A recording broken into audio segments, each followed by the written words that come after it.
प्यारे बच्चों, good evening.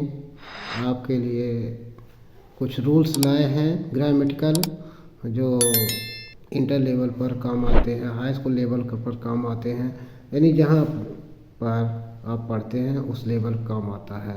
यानी 6 से लेकर के इंटर तक सभी लेवल पर काम आता है। तो उसके कुछ रूल आपको प्रोवाइड किए जा रहे हैं, जिसको आप देखकर अपना प्रॉफिट कर सकते हैं, फ़ायदा उठा सकते हैं। तो जिसमें आपको बताया गया है कि active voice, rules of active voice and passive voice. Active voice, passive voice क्या होता है? एक्टिव वॉइस का मतलब होता है यानी जिसमें कर्ता के साथ वर्ब हो, कर्ता के साथ वर्ब हो, कर्ता यानी वर्ब। और पैसिव वॉइस क्या होता है?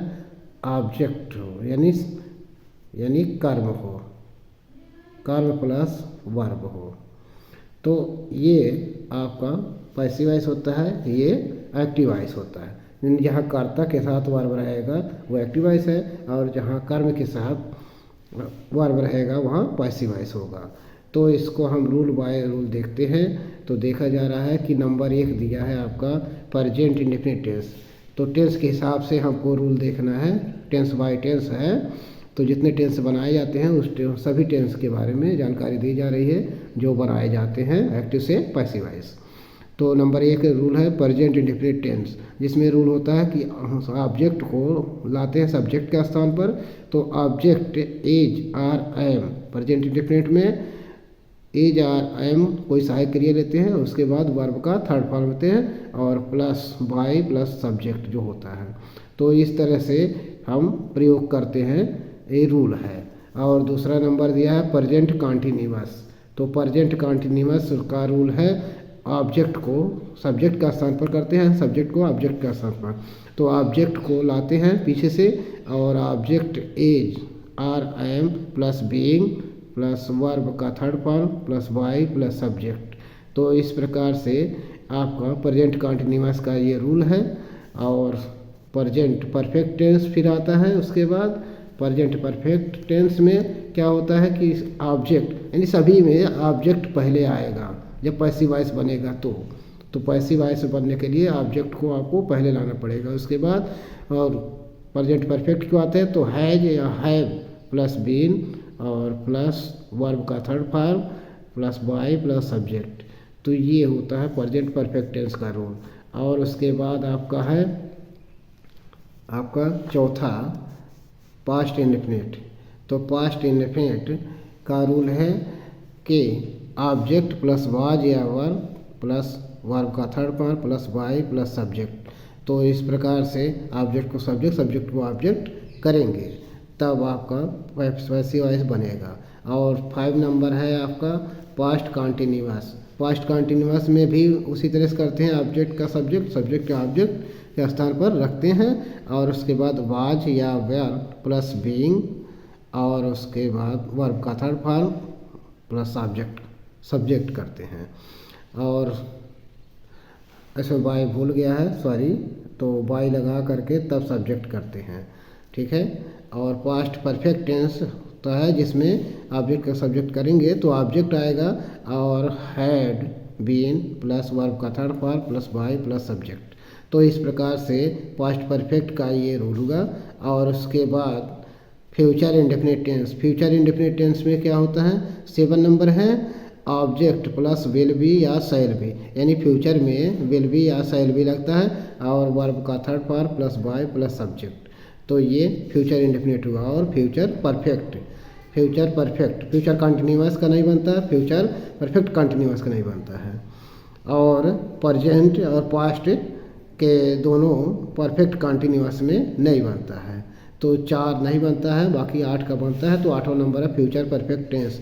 तो फ्यूचर परफेक्ट टेंस में क्या होता है? सब्जेक्ट का ऑब्जेक्ट, ऑब्जेक्ट का सब्जेक्ट। तो object plus will have been plus verb का third form plus by plus subject, या शैल हैव बीन भी होता है, विल हैव बीन या शैल हैव बीन, दोनों में से कोई एक होगा। तो कुछ एग्जाम्पल आपको दिखा दे रहे हैं जिससे आप कुछ समझ जाएंगे और खुद कर लेंगे, कोई दिक्कत नहीं होगी। मान लीजिए लिखा है कि ही राइट्स ए लेटर, तो ये आपका सेंटेंस एक्टिव वॉइस में है, जिसका सिंपल रूप में है। सिंपल रूप में है कि वह एक पत्र लिखता है, तो वह एक पत्र लिखता है, ये एक्टिव वॉइस में है। और इसी को हम पैसिव वॉइस करेंगे तो ये ऑब्जेक्ट है, ये वर्ब है, ये सब्जेक्ट है, ये सब्जेक्ट है, ये वर्ब है, ये वर्ब है और ये ऑब्जेक्ट है। तो ऑब्जेक्ट को हम यहाँ लाएंगे। तो दिया है ए लेटर को हम यहाँ लाए और उसके बाद प्रेजेंट इंडेफिनिट है तो इज आ रहा है, में से कोई लगेगा तो ए लेटर मतलब इज है। तो ए लेटर सिंगुलर सब्जेक्ट है, इसके साथ इज लगा है और उसके बाद राइट है तो राइट का रिटन हो गया है थर्ड फॉर्म, और बाई उसके बाद ही का हिम हो गया है, सब्जेक्ट का ऑब्जेक्ट हो गया है, तो यहाँ चला आया है। तो इसलिए ये पैसिव वॉइस हुआ, a letter is written by him. तो ये आपको पैसिव वॉइस हुआ, यानी एक लेटर उसके द्वारा लिखा गया था, है ना। उसके बाद निगेटिव में है, निगेटिव सेंटेंस अगर है तो he does not write a letter, यानी वह एक पत्र नहीं लिखता है, प्रेजेंट इंडेफिनिट का निगेटिव है। तो नेगेटिव को हम बदलेंगे जब, तो ए लेटर ऑब्जेक्ट है जब ए लेटर, तो यह सब्जेक्ट के स्थान पर आ जाएगा।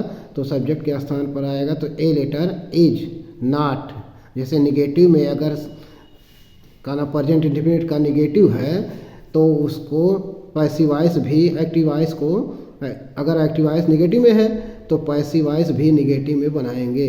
तो उसके अनुसार a letter is not written by him, यानी एक letter is not written by him, तो ये पैसिव वॉइस आपका हो जाएगा। और उसके बाद अगर इंट्रोगेटिव है सेंटेंस तो इंट्रोगेटिव का सेंटेंस इंट्रोगेटिव सेंटेंस का एक्टिव वॉइस है तो वह पैसिव वॉइस भी इंट्रोगेटिव होगा। और इंट्रोगेटिव निगेटिव है तो इंट्रोगेटिव निगेटिव में बनेगा पैसिव वॉइस। तो इस प्रकार से दिया गया है does he write a letter, तो यह है आपका इंट्रोगेटिव हेल्पिंग वर्ब से शुरू है और एक्टिव वॉइस है। तो अब पैसिव वॉइस बनाएंगे तो डू दिया है तो डू के जगह पर हम इज लगाएंगे, तब आपका पैसिव वॉइस होगा और इंट्रोगेटिव होगा। तो यहाँ इज हो गया। उसके बाद ए लेटर है क्योंकि ए लेटर के साथ इज लगता है। उसके बाद रिटन बाय हिम, तो उसके बाद क्वेश्चन मार्क लगाएंगे जरूर, नहीं तो गलत हो जाएगा और ये आपका पैसिव वॉइस हुआ।